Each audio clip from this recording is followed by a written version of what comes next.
मेरे पहले मेहमान, आप इनसे बहुत अच्छी तरह वाकिफ़ हैं, प्रोफेसर डॉक्टर ताहिर हमीद तनोली साहब। आप कई किताबों के मुसन्निफ़ हैं, हमारे इकबालियात हैं और अक्सर मेरे मेहमान होते हैं डॉक्टर ताहिर हमीद तनोली से। जी डॉक्टर साहब।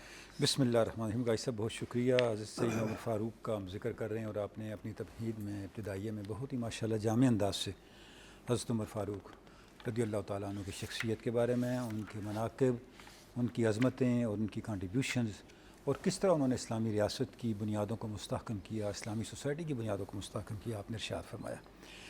गाइस साहब क़िबला गुज़ारिश है कि हज़रत फ़ारूक आज़म की शख्सियत इतनी बड़ी है कि आपके तज़किरे के बगैर ज़ाहिर है हम खिलाफ़त राशिदा का तज़किरा, इस्लामी तहज़ीब का तज़किरा, इस्लामी तारीख़ का तज़किरा कर ही नहीं सकते। बेस्ट मॉडल कौन सा हम पेश करेंगे? हमारे अगर पास फ़ारूक आज़म को निकाल दें तो फारिग हैं हम। माइकल हार्ट ने आप सल्लम के बाद फ़ारूक आज़म का जिक्र किया हुआ है। हाँ, दी हंड्रेड्स में, बिल्कुल ऐसे दी हंड्रेड्स में जहाँ उसने दुनिया की शख्सियात को किया है, तीसरे सबसे नंबर पे पहले आते आप सल्लम को रखा है और आपके बाद फिर हज़रत फ़ारूक आज़म को रखा है। भाई साहब आज शायद पहला यकम मुहर्रम भी है, आज शुरू हो रहा है इस्लामी साल, और इस्लामी साल के शुरू होने का फ़ैसला भी हज़रत उमर फ़ारूक ने किया था।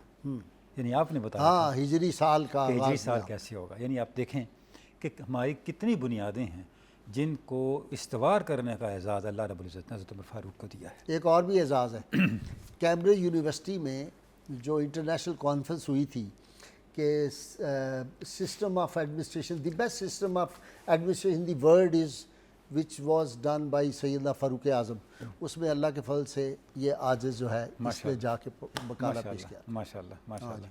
तो आज के मुल्ला उठते हैं दो दो पैसे के, जिनको मल्ले वाले ही जानते, वो उठ के तो हमारे ऊपर फतवे लगाते हैं। उनको नहीं पता कि हमने जाके यूरोप की उन फ़िज़ाओं में और यूरोप के उन जो सनम कदों में जाके रसूलुल्लाह सल्लल्लाहु अलैहि वसल्लम की नामूस के लिए वहाँ पे बातें की हैं और बड़े ममालिक में और ख़ास तौर पे ये कैम्ब्रिज में अल्लाह के फल से मैंने जाके ये लेक्चर दिया। गाइस साहब अल्हम्दुलिल्लाह, अल्लाह रब्बुल इज़्ज़त कबूल फरमाए। गाइस साहब गुजारिश है कि अभी आपने कैम्ब्रिज यूनिवर्सिटी का भी जिक्र किया।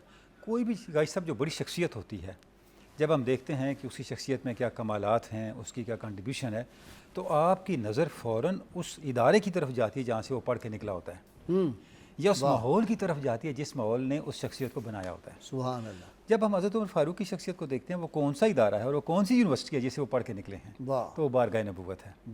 यानी हज़रत उमर फ़ारूक के जितने भी कमालात हैं, वो सारे के सारे कमालात नतीजा किसका हैं? उस तरबियत का जो उन्हें हज़ूर अक़दस सल्लल्लाहु अलैहि वसल्लम की बारगाह पाक से नसीब हुई। आप सल्लल्लाहु ने इरशाद फरमाया, मेरे सामने सहाबा कराम पेश किए गए, लोग पेश किए गए, इंसानियत पेश की गई कि लोगों की दीनी पोजीशन क्या है, दीनी हाल क्या है। हर शख्स ने कमीज़ पहनी हुई थी, किसी की कहाँ तक थी, किसी की कहाँ तक, किसी की कहाँ तक। जब उमर मेरे सामने लाए गए, उनकी कमीज़ इतनी लंबी थी, वो चल रहे थे और घसीट के चल रहे थे। ताबीर जब हुई तो फरमाया इसका मतलब दीन है।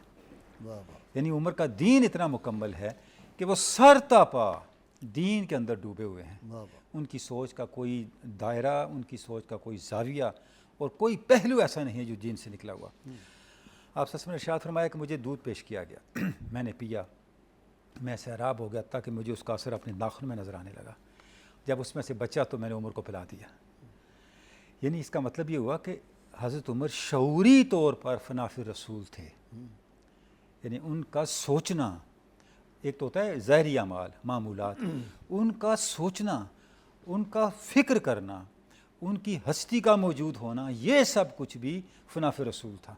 सुभान अल्लाह। इसलिए तो कुरान मजीद आपकी मुआफ़क़त में उतरा, इसलिए तो आप सल्लम ने आपको इतने आज़ाज़ात से नवाजा।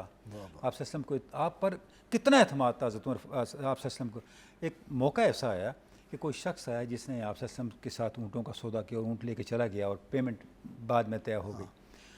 तो उसने पूछा कि या रसूलल्लाह, अगर खुदा न खास्ता कोई मामला हो जाए तो आपके बाद कौन ये मुझे पे करेगा, ये रकम कौन देगा? आपने फरमाया अबू बकर दे देंगे।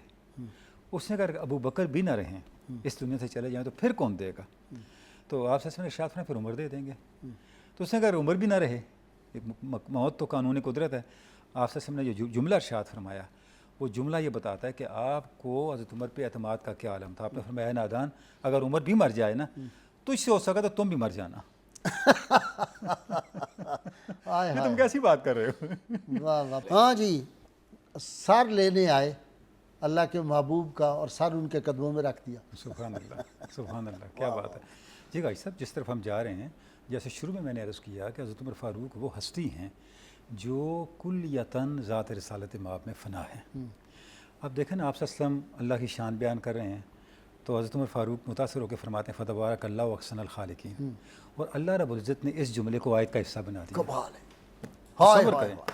देखें, एक चीज़ कोई बात कर रहा है वो बात कुरान मजीद में रिपोर्ट होती है, या किसी वो भी हुआ है, आपकी फेवर में भी चीज़ें रिपोर्ट हुई हैं, लेकिन आपके जुमलों को, सैयदना आयशा सिद्दीक़ा का मामला है, आप सल्लम में बुलाया, सहाबा कराम से राय ली, जब हज़रत उमर फ़ारूक से राय ली, आप फरमाए सुबहान का हाज़ा इफ़्कुन अज़ीम, हाज़ा बुहतान नज़ीम, ये कुरान शरीफ की आयत बन गया। ये जो मुवाफ़िक़त है हज़रत उमर फ़ारूक की, ये क्या है, इसको कहते हैं तरबियत। यानी आप सल्लम की तरबियत के अंदर वो क्या सांचा है जिसमें वो इतने डाल गए हैं कि उनकी सोच भी उधर ही जा रही है जिधर मंशा नबूवत है। वाह वाह वाह। तो ये जो कमाल है, मंशा इलाही और मंशा नबूवत एक ही चीज़ है, एक ही चीज़ है, बिल्कुल ठीक। और मैं यहाँ एक तरफ ज़रूर इशारा करना चाहूँगा, हम ये बात कर रहे हैं कि हज़रत उमर फ़ारूक ने सबसे पहले दुनिया को एक सिस्टम दिया। ये सिस्टम कहाँ से निकला, हम पहले भी इस पर बात कर चुके हैं। एक मुनाफिक और एक यहूदी आपके पास आया, सारा मामला जानते हैं आप, तो आप उठे और आप तलवार लेके आए और उसका सर कलम कर दिया। जब आप सल्लम तक बात पहुंची कि उमर ने एक मुसलमान को मार दिया, फरमाया वो मोमिन नहीं होगा। वहाँ आयत उतरी, फला वरब्बिका ला युमिनून हत्ता युहक्किमूका फीमा शजरा बैनहुम।